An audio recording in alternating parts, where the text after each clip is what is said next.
baik. Ya. Sehat. Pertama saya ucapkan terima kasih kepada Pak Abbas yang pada siang hari ini sudah berkenan meluangkan waktu untuk saya wawancarai, Pak. Ya, ya. Saya harap Pak Abbas berkenan untuk berbagi pengalaman. Insya Allah siap. Ya. Dalam kesempatan ini saya ingin mengetahui pengalaman Pak Abbas selama menjadi kepala sekolah ketika mengambil sebuah keputusan, terutama keputusan di saat Pak Abbas menghadapi dilema etika. Ya, ya. Bagaimana Pak Abbas selama ini mengambil sebuah keputusan di mana di situ ada dua hal yang sama-sama benar, yang di situ adalah permasalahan sebuah dilema etika, Pak, seperti itu. Seperti apa Pak Abbas melakukan pengambilan keputusan tersebut? Ya, terima kasih untuk mengambil keputusan katanya dengan dilema etika, itu dimana saya dihadapkan pada dua kepentingan yang sama-sama benar dan sama-sama baik. Ini tentunya harus saya pilih salah satu. Untuk menentukan pilihan ini saya menggunakan dua komponen, dua unsur, yaitu dari segi urgensi dan segi kemanfaatan. Maksudnya dua hal yang sama-sama baik dan sama-sama benar ini saya lihat dari urgensinya, mana yang bersifat mendesak dan mana yang masih bisa ditunda. Kemudian dari segi kemanfaatan, ini tentunya saya harus melihat bahwa dua hal itu ini mencakup lingkup kemanfaatan itu mana yang lebih luas. Untuk berdampaknya itu ya, mana yang lebih luas dan lebih banyak yang mendapatkan manfaat, itu tentu akan saya prioritaskan. Berarti sebagaimana urgensi dari keputusan tersebut, sejauh mana urgensinya dan bagaimana manfaat itu bisa manfaat yang lebih gitu nih Pak. Ya. Kemudian Pak, apakah ada langkah-langkah atau prosedur yang Pak Abbas jalankan untuk pengambilan keputusan tersebut?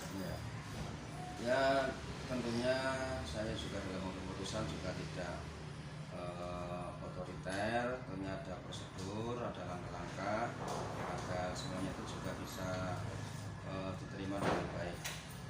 Yaitu dengan cara saya menyerap aspirasi dari teman-teman, dari guru, dari pendidikan, apa saja yang menjadi ide atau gagasan mereka. Kemudian tentunya ini kita bahas bersama-sama dalam satu bentuk forum, yaitu rapat, di mana dalam rapat itu mereka saya beri kesempatan untuk menyampaikan gagasannya, usulannya, bahkan pertanyaannya, juga responnya. Kemudian nanti kita buat kesepakatan dari hasil musyawarah dari diskusi itu, sehingga kita bisa melaksanakan bersama-sama dengan bertanggung jawab, karena itu merupakan keputusan kesepakatan kita bersama. Dari tadi langkah-langkah atau prosedur yang sudah Pak Abbas lakukan, salah satunya dengan musyawarah tadi Pak.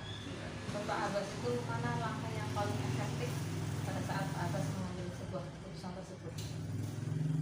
Kalau yang paling efektif ya dalam bentuk musyawarah. Kan dalam musyawarah itu adalah semua peserta itu mempunyai kedudukan yang sama. Apakah itu PNS atau ASN atau yang non PNS, semua mempunyai kesempatan yang sama, mempunyai hak dan kewajiban yang sama. Sehingga pada saat itu kita silakan apa yang menjadikan idenya, gagasannya silakan disampaikan, silakan ditanggapi. Ya, kita buat situasi yang aktif dalam diskusi rapat, tidak ada yang merasa kecil hati, tidak ada yang merasa itu minder dan sebagainya, sehingga nanti semuanya terungkap, semua dikeluarkan untuk sama-sama kita rangkum, kita buat satu kesepakatan bersama. Itu menurut saya yang paling efektif adalah dengan cara yaitu duduk bersama dalam bentuk rapat atau musyawarah. Meskipun langkah musyawarah tadi efektif, tapi tetap saja Pak Abbas pasti menemui tantangan nih Pak. Iya. Nah, menurut Pak Abbas, tantangan apa yang Pak Abbas hadapi ketika Pak Abbas hendak mengambil sebuah keputusan yang terkait dengan dilema etika Pak? Betul, untuk tantangan tentu ada itu. Yaitu khususnya untuk masalah ini mungkin diantara kita, karena di sini ada yang ASN, ada yang non ASN juga mungkin ada perasaan hati minder dan sebagainya. Ini saya selalu, kepala sekolah itu selalu mendorong, memotivasi agar mereka itu menyadari bahwa mereka itu ya sama-sama guru, ya sama-sama guru, apakah itu ASN atau non ASN sama-sama, sehingga tidak usah berhati, tidak usah minder. Itu saya dorong untuk menyampaikan semua gagasannya demi kebaikan kita bersama. Ini tentunya itulah tantangannya, kita harus bisa memotivasi itu. Dan juga kita harus bisa ini, karena latar belakang teman-teman kan beda-beda. Ada yang itu dari latar belakang yang S1 pendidikan, ada juga yang dan non pendidikan, ada juga yang masih proses kuliah dan sebagainya. Ini tentunya ya dari juga latar belakang apa itu pendidikannya, latar belakang juga lingkungan dia berasal, orang tuanya itu kita pahami, kemudian kita motivasi dengan bahasa sederhana mereka apa yang penting isinya, yang penting mereka itu maunya apa, isinya apa bisa disampaikan aja. Intinya Pak Abbas itu bisa memahami mereka dengan latar belakang yang berbeda seperti dengan itu. bahasa yang mereka tidak apa-apa, yang penting bisa dipahami maksudnya apa. Oke Pak. Terus apakah Pak Abbas itu ada jadwal atau tata cara tertentu pada saat Pak Abbas mengenai permasalahan yang terkait dilema etika Pak? Ya. Kalau untuk masalah dilema etika itu sifatnya insidental, yaitu kalau ada memang yang sesuatu yang memang itu yang mendesak urgen, ya segera kita adakan rembukan musyawarah itu untuk mengambil satu keputusan. Namun kalau tidak ada yang urgen, itu ya sudah seperti yang sudah berjalan itu, saya membiasakan kalau akhir tahun itu teman-teman kita ajak untuk bersama-sama itu introspeksi, mawas diri, kita mengevaluasi selama setahun yang sudah lewat ini apa-apa yang sudah kita lakukan, apa-apa yang prestasi kita maupun juga apa yang mesti perlu ditingkatkan. Itu secara tertulis memang tidak ada jadwal itu, jadi bisa insidental dan juga situasional. Itu memang perlu diselesaikan segera diambil keputusan ya, seperti itu nih Pak. betul, ya. Kemudian dalam proses tadi apakah Pak Abbas ada faktor-faktor yang mendukung Pak Abbas atau ada orang-orang yang memang mendukung dan mempermudah serta mampu membantu Pak Abbas dalam proses pengambilan keputusan tersebut? Tentunya alhamdulillah juga ada faktor-faktor yang mendukung itu. Ya, diantaranya adalah teman-teman kita yang sudah banyak pengalaman dan juga sudah punya pendidikan, pelatihan dan juga pengalaman kerja, itu yang ikut membantu dalam hal menimbulkan atau memunculkan ide gagasan yang positif yang untuk kita jadikan suatu rangkuman untuk membuat keputusan bersama. Juga latar belakang teman-teman kita yang betul juga semuanya juga khususnya di SD kita itu SD yang semuanya Islam, dan saya dengan pendekatan evaluator dengan mengaitkan dengan agama, dengan ibadah, itu supaya bisa mendukung untuk teman-teman untuk kita bersama itu lebih giat, lebih aktif dalam hal untuk meningkatkan, untuk memajukan sekolah kita. Semua di sekolah adalah faktor penting nih Pak. Betul. Di sekolah Ya, semua saling mendukung, ya. membantu Pak Abbas mengambil keputusan. Kemudian Pak, dari tadi awal sampai akhir apa yang Pak Abbas sampaikan terkait pengalaman Pak Abbas mengambil keputusan dalam permasalahan dilema etika. Apa pelajaran yang Pak Abbas dapatkan, dan mungkin itu juga nanti buat pelajaran untuk saya juga Pak, dari pengalaman tersebut, apa kira-kira Pak? Iya, memang pengalaman itu adalah guru yang terbaik. Ada pepatah yang dari luar itu kan, the experience is the best teacher. Pengalaman adalah guru yang terbaik. Semua perjalanan ini ya tentu sangat berbekas, sangat menjadi pengalaman bagi saya, khususnya ini bahwa hal-hal yang bersifat baik, benar itu ya memang harus disampaikan secara benar, dengan bukti yang benar, dengan langkah-langkah yang benar, sehingga hasilnya juga benar dan bisa diterima oleh semua pihak. Sehingga kalau hal yang benar tapi cara menyampaikan tidak benar, dengan tidak bukti yang benar, ya akhirnya kan bisa ditolak oleh yang akan berdampak. Sehingga dengan pengalaman itu ya kita membiasakan itu hal yang benar kita sampaikan dengan benar, kita bahas dengan benar, ya kita putuskan bersama agar semuanya itu bisa menerima dan berdampak yang positif. Jadi meskipun benar harus disampaikan dengan benar seperti Ya, itu betul, Pak, betul, dengan ya. prosedur yang benar pula agar Ya. apa yang diputuskan itu betul-betul benar dan dapat diterima oleh semua Ya. serta dapat dipertanggungjawabkan seperti Betul, itu Pak. betul, ya.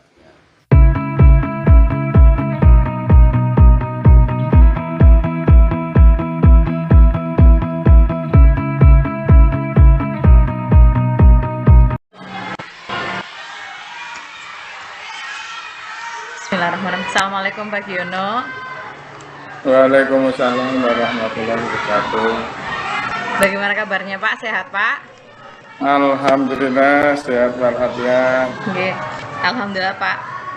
Saya ucapkan terima kasih pagi ini Pak Giono berkenan untuk saya wawancarai Pak, terkait berbagi pengalaman Pak Giono selama menjadi kepala sekolah, bagaimana mengambil keputusan di saat Bapak menghadapi kasus-kasus yang termasuk ke dalam dilema etika Pak, di mana di situ ada dua hal yang sama-sama benar dan Pak Giono harus memutuskan salah satunya. Nah, seperti itu Pak, nggih. Bagaimana Pak Giono selama ini mengambil keputusan yang terkait permasalahan-permasalahan yang merupakan dilema etika seperti itu Pak? Oh iya, biasanya kami lakukan itu biasanya kami melakukan pendekatan dulu kepada pihak-pihak yang bermasalah. Nggih. Untuk ditemukan, untuk bisa saling memberikan argumennya masing-masing sehingga nanti bisa dipertemukan dan untuk dibuat sebuah keputusan. Nggih. Jadi masing-masing yang tadi apa Pak, yang kebenaran yang sama-sama benar tadi tetap harus digali argumennya masing-masing ya Pak. Nggih, Nggih. Kemudian Pak, untuk langkah-langkahnya, apakah ada langkah-langkah atau prosedur yang Pak Giono jalankan saat menghadapi permasalahan yang demikian dan saat mengambil keputusan terkait dilema etika Pak? Langkah-langkah yang biasanya kami lakukan yaitu pihak-pihak yang mempunyai masalah kita panggil satu persatu, ya, permasalahan seperti apa, terus yang satunya seperti apa, dan nanti dari permasalahan tadi kita pertemukan untuk bisa kita saling komunikasi hingga nanti saling dimengerti bersama-sama dan nanti kedepannya untuk bisa memutuskan apa yang perlu diteruskan sehingga yang bersangkutan nanti sama-sama bombong, sama-sama tidak ada masalah di kemudian hari, jadi keluar nanti dalam keadaan bombong atau legowo. Nggih Pak, jika menyangkut itu perorangan nggih Pak, harus dipertemukan seperti itu nggih Pak, sampai ada keputusan yang sama-sama bisa diterima oleh kedua belah pihak. Kemudian hal-hal apa saja Pak yang selama ini Pak Giono anggap efektif saat Pak Giono mengambil keputusan yang terkait kasus-kasus dilema etika Pak? Ya, langkah yang kami utamakan adalah musyawarah, yaitu menemukan untuk berbagai pihak untuk bisa nanti dipertemukan, yang saya anggap bahwa musyawarah itu merupakan suatu hal yang sangat kami anggap paling keputusan yang baik, karena di sana ada hal yang perlu kita bicarakan dan kita putuskan, sehingga dengan musyawarah nanti dari berbagai pihak yang mempunyai perbedaan pendapat nanti akan menjadi sebuah kesatuan, permasalahan itu tidak akan berlanjut di kemudian hari. Dengan musyawarah lebih efektif ngoten nggih Pak, karena semuanya sama-sama terlibat untuk memecahkan kasus tersebut sih nggih Pak. Lalu Pak, pada saat Pak Giono menghadapi kasus-kasus demikian kan pasti wonten tantangannya nggih Pak, ada tantangan yang dihadapi oleh Pak Giono. Tantangan seperti apa yang Pak Giono hadapi selama ini ketika Pak Giono akan mengambil sebuah keputusan terkait dilema etika Pak? Tantangan yang biasa kami hadapi memang kita itu dari latar belakang orang tua yang macam-macam, ya, dari lingkungan yang juga macam-macam. Itu tantangan yang utama itu adalah satu, itu tentang masalah SDM-nya orang tua, hingga SDM-nya kurang, sehingga nanti untuk memahami juga kurang, nanti apa yang pemikiran dia yang dianggap paling benar, yaitu akhirnya nanti akan menimbulkan masalah. Itu yang pertama. Yang kedua, SDM yang tinggi itu di era sekarang, di era medsos sekarang yang demikian pesatnya, apa yang sekarang itu kadang-kadang etika yang tidak perlu disampaikan di sana, sehingga dengan adanya perkembangan yang nyun sewu tidak bisa menyaring apa yang di medsos tadi, sehingga kadang-kadang kehidupan sehari-harinya itu disamakan dengan kehidupan yang di medsos yang berkembang itu, sehingga akhirnya orangnya itu sulit dikendalikan. Makanya itu sebuah tantangan juga untuk kami gitu, sehingga SDM yang rendah juga ya begitu tantangan, SDM yang sewu yang tinggi juga tantangan ya Pak. Bagaimanapun nanti bisa kita titik temukan untuk bisa menjadi sebuah mana yang benar, yang sesuai dengan kita harapkan seperti apa. Nggih Pak. Meskipun sama-sama benar tetap menantang ya Pak. Yang latar belakang SDM-nya rendah juga tantangan, yang tinggi juga tantangan bagi Pak Giono. Lalu apakah Pak Giono itu memiliki jadwal tertentu pada saat Pak Giono akan menyelesaikan kasus-kasus yang terkait dengan dilema etika Pak? Mungkin prosedurnya seperti apa, atau jadwal yang sudah Pak Giono persiapkan untuk menyelesaikan kasus tersebut? Kalau menurut kami yang sudah itu misalnya itu memang kami tidak ada penjadwalnya, tidak ada jadwal khusus, tapi tergantung situasional itu seperti apa. Kalau bisa diselesaikan saat itu, ya saat itu kita selesaikan. Saat itu, hari itu kalau bisa diselesaikan. Tapi manakala karena membutuhkan banyak pihak, maka kita bisa mengagendakan dalam waktu, mengundang dari beberapa pihak yang kita butuhkan nanti untuk bisa menyelesaikan masalah tersebut, sehingga kadang-kadang makanya kadang dijadwalkan maupun tidak tergantung dari kebutuhan tadi. Kalau bisa saat itu bisa diselesaikan ya saat itu, kalau tidak ya kita agendakan di kemudian hari. Tergantung situasi nih Pak. Jika perlu diselesaikan cepat, secepatnya diselesaikan. Ya. Jika memang masih ada waktu, banyak pertimbangan yang perlu dilakukan, gitu Pak. Ya. Lalu Pak, apakah ada faktor-faktor atau orang yang mempermudah atau membantu Pak Giono selama ini dalam proses pengambilan keputusan terkait dengan dilema etika, Pak?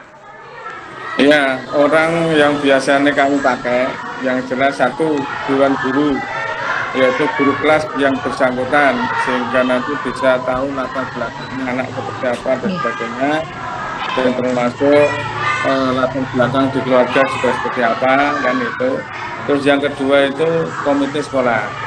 Komite sekolah adalah juga yang mewakili dari wali murid untuk biar komunikasi dengan sekolah, sehingga nanti ada berbagai pihak komponen dari dewan guru, komite sekolah, sehingga nanti sama-sama untuk bisa menyelesaikan kasus-kasus dilema etika di situ, sehingga ada sebuah keputusan yang nantinya dapat diambil sebijak mungkin sehingga di kemudian hari tidak ada masalah.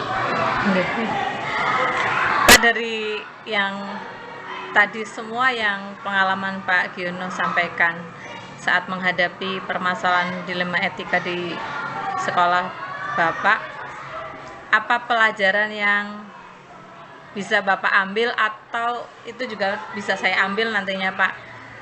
Pelajaran dari pengalaman Pak Giono mengambil keputusan permasalahan dilema etika, Pak. Ya, itu ya kita harus memaklumi di sana karena latar belakang dari masyarakat yang berbeda juga, latar belakang dan lingkungan juga yang berbeda, sehingga hal-hal yang beda pendapat itu menurut saya yang penting sesuatu itu kalau juga yang penting ada dasar-dasarnya yang bisa untuk ditanamkan di sana, sehingga nanti menjadi sebuah, bagi saya sebuah kesadaran dari saya untuk menjadi orang yang sabar. Bagaimanapun juga perbedaan itu tetap ada. Bagaimana kita untuk bisa membungkus, untuk bisa mencari jalan terbaik dan nanti ke depannya ya kita jadinya orang itu ya intinya orang yang sabar lah ke sana, hingga untuk bisa kita beda pendapat, beda permasalahan, yang penting ada penyelesaian itu. Kalau saya perlahan tetap pakai dengan musyawarah yang untuk menyelesaikan segalanya. Intinya pelajarannya adalah kita jadi lebih bijak dan lebih sabar nih, Pak. Ketika menghadapi demikian, karena latar belakang orang yang berbeda yang ada di sekeliling Pak Giono saat menghadapi masalah tersebut nih, Pak. Terima kasih Pak Giono atas waktunya pada siang hari ini. Sama-sama. Doaku untuk jenengan semoga sukses selalu. Amin Pak, terima kasih banyak informasinya. Insya Allah ini juga bermanfaat untuk orang banyak dan terutama untuk saya, Pak. Sekali lagi terima kasih Pak. Assalamualaikum warahmatullahi wabarakatuh. Waalaikumsalam warahmatullahi wabarakatuh.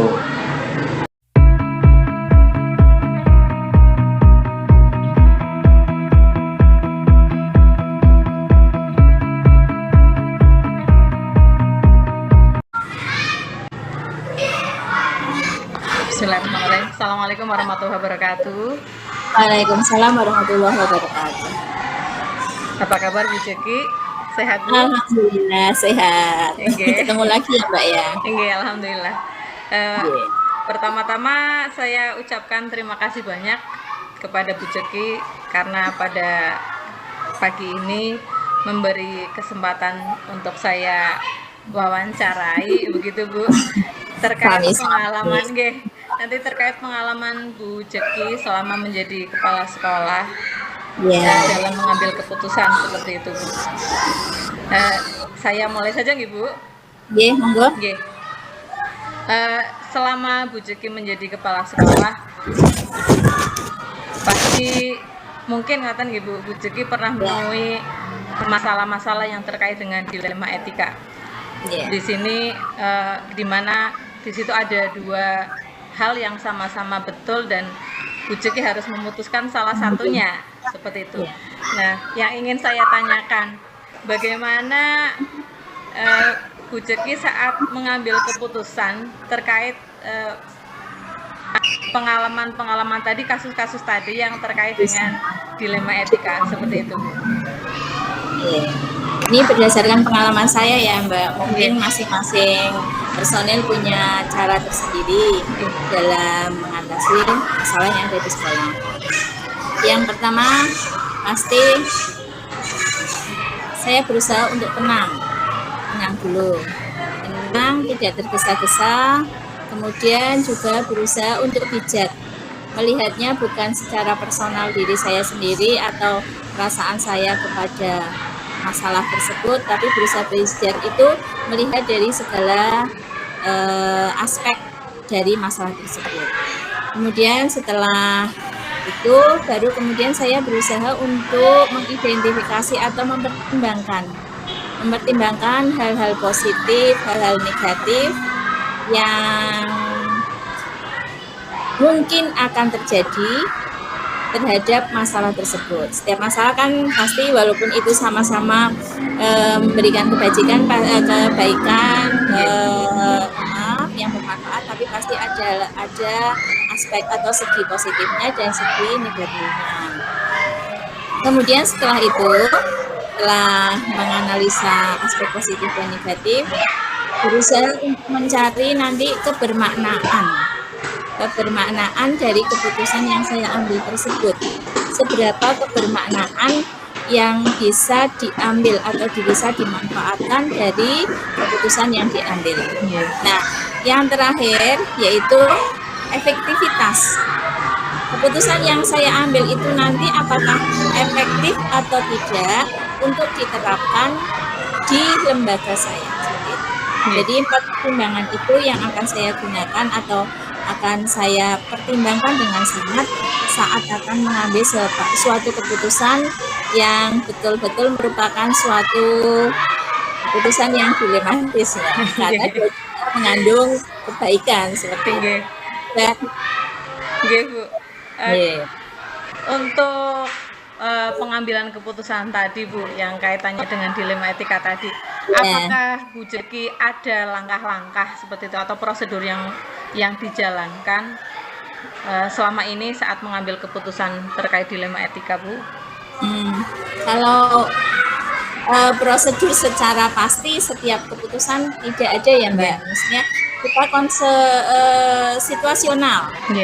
Apakah masalah itu yang keputusan yang kita harus ambil itu kita secara situasional. Tapi yang pasti, hal yang harus saya lakukan itu saat mau mengambil keputusan, yang pertama saya harus memahami dulu masalah tersebut. Masalah awal yang akan nanti diambil keputusannya seperti apa, memahami masalah.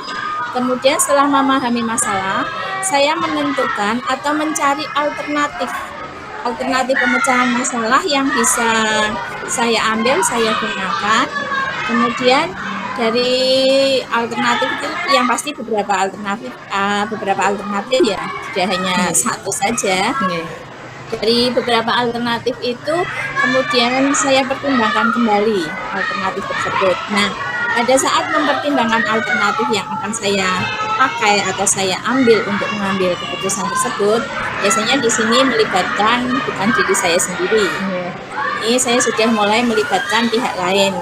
Kalau kaitannya dengan lingkungan sekolah yang kaitannya dengan pembelajaran, ya berarti saya melibatkan dewan guru yang ada di sekolah.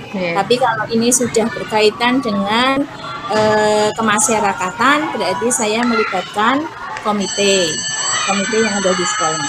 Nah, kalau masalah ini sudah berkaitan dengan tenaga keguruan yang bukan pembelajaran, ini berarti saya harus melibatkan ke dinas pendidikan. Dalam hal ini kan yang paling dekat dengan KWK dulu. Nah, setelah saya meminta pendapat dari beberapa pihak tersebut, baru kemudian saya memilih salah satu alternatif yang sudah saya buat untuk itu. Bu. Diidentifikasi terlebih dahulu, gitu. Kemudian meminta pertimbangan dari pihak beberapa pihak. Bu. Kemudian setelah tadi beberapa langkah yang tadi Bu Jeki lakukan itu Iya. yang menurut Bu Jeki itu sebagai langkah yang efektif saat pengambilan keputusan yang terkait dengan dilema etika, Bu? Yang paling efektif ya yang tidak menimbulkan masalah baru. Oke. Jangan sampai apa yang kita putuskan tersebut akan menyebabkan suatu masalah baru lagi yang akan muncul. Menurut saya yang itu. Yang paling efektif berarti apa yang saya ambil itu yang tidak menimbulkan masalah baru. Itu yang pertama. Yang kedua, keputusan yang saya ambil itu harus benar-benar bermanfaat. Bermanfaat atau bermakna bagi lingkungan di sekolah saya. Yang terakhir yaitu tidak memihak pada siapapun. Iya. Karena di sini asas keadilan harus diutamakan sehingga jangan sampai keputusan ini saya memihak ke salah satu hal sesuai dengan misalkan subjektivitas saya. Nggih. Nggih, Bu. Terus kemudian ini, Bu, Ya, ketika tadi Bu Jeki sedang berproses untuk mengambil sebuah keputusan tadi pasti ada tantangan yang dihadapi nih, Bu. ya, Oke. ya. Tantangannya seperti apa, Bu? Tidak ada sesuatu yang tidak ada tantangannya ya, Oke. Mbak. Tapi segala sesuatu itu walaupun kita bertujuan baik, bertujuan dengan demi kebaikan pasti ada tantangan. Yang pertama tantangan yaitu saya tidak bisa membahagiakan semua orang atau semua pihak. Nah, dari keputusan yang saya ambil itu mungkin bisa menyenangkan salah satu pihak, tapi tidak membuat senang pihak yang lain. Pihak yang lain. Pasti gitu. Nah, itu yang membuat menjadi suatu tantangan bagi saya bagaimana caranya agar keputusan yang saya ambil itu bisa diterima oleh semua pihak dengan lapang dada, tidak ada gerutuan, tidak memihak. Itu yang menurut saya benar-benar tantangan. Karena kalau misalkan ada pihak yang merasa tidak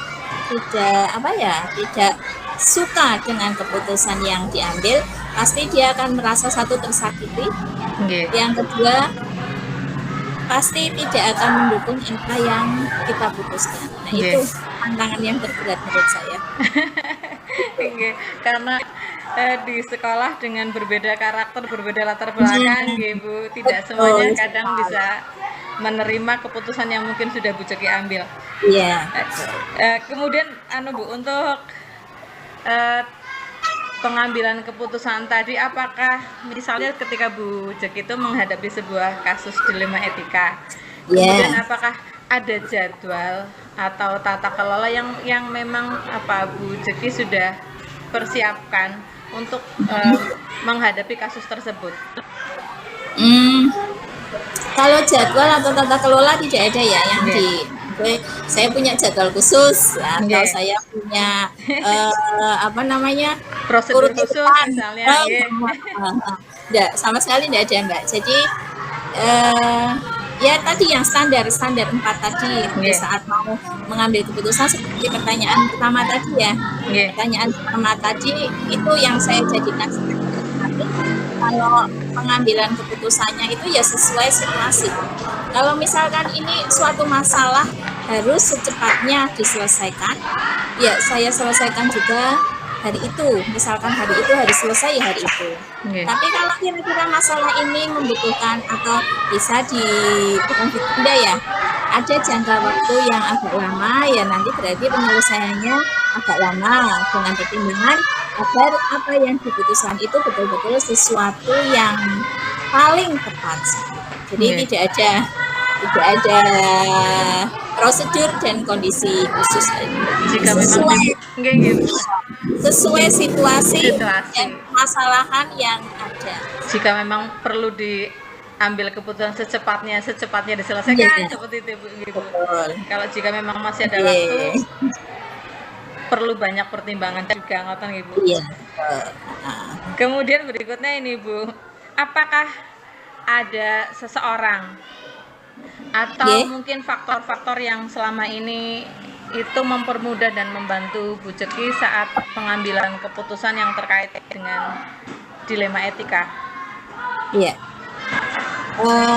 Ini Mbak, sekolah itu kan lembaga. Jadi keputusan yang diambil itu akan mengikat semua personel yang ada dalam lembaga tersebut. Pada saat saya mengambil keputusan, itu orang yang paling berperan ya orang yang berada di sekitar saya. Siapa orang yang berada di sekitar saya? Ya terutama adalah guru-guru di lingkungan saya. Semua guru yang ada di lingkungan saya itu adalah orang-orang yang berperan penting dalam pengambilan keputusan. Bagaimanapun juga keputusan yang saya ambil nanti, yang melaksanakan, yang mendukung, dan yang mensukseskan adalah mereka.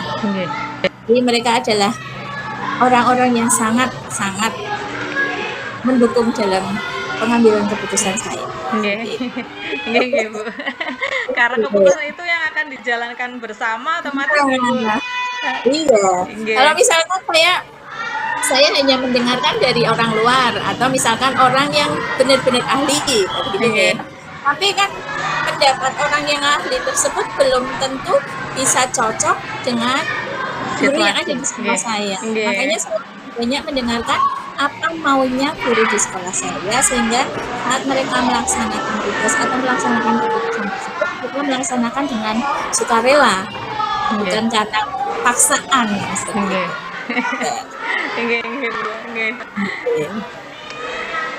Bu, dari yang tadi sudah Bu Jeki sampaikan terkait pengalaman Bu Jeki selama menjadi pemimpin di sekolah sebagai kepala sekolah, terutama dalam mengambil keputusan yang terkait dengan dilema etika, adakah pelajaran Bu yang bisa Bu Jeki petik dan mungkin saya juga bisa ambil begitu Bu dari pengalaman tadi Bu? Pelajaran yang bisa dipetik ya. Ini Mbak, satu yang pasti saya belajar untuk lebih dewasa ya, karena usia itu tidak menentukan kedewasaan, tapi pengalaman dan kemauan untuk berubah itu yang membuat kita menjadi dewasa. Itu satu. Yang kedua, saya tidak bisa membuat semua pihak untuk senang dengan keputusan yang saya ambil. Pasti tidak bisa. Tetapi saya berusaha agar tidak ada yang tersakiti dari keputusan yang saya ambil. Itu saja pengalamannya.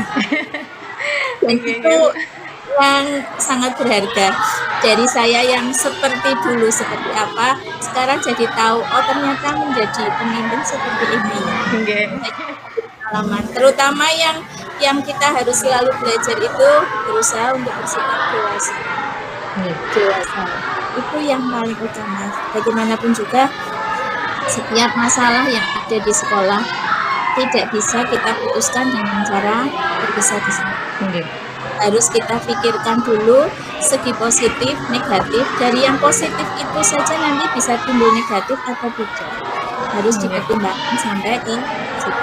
Dan satu lagi, jangan malu untuk bertanya pada orang lain atau orang yang lebih muda dari kita. Nah, seperti Mbak Lisa misalnya, saya biasa tanya.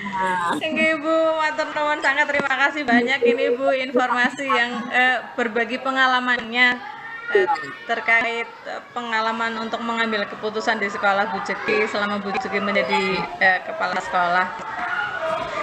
Insya Allah ini jadi wawasan buat saya juga Bu, pelajaran buat saya juga Bu. Mudah-mudahan bermanfaat ya Mbak. Insya Allah Bu. Sekali lagi terima kasih Bu Jeki atas waktunya. Mohon maaf sudah mengganggu waktunya. Ya, tidak apa-apa. Assalamualaikum warahmatullahi wabarakatuh. Waalaikumsalam warahmatullahi wabarakatuh.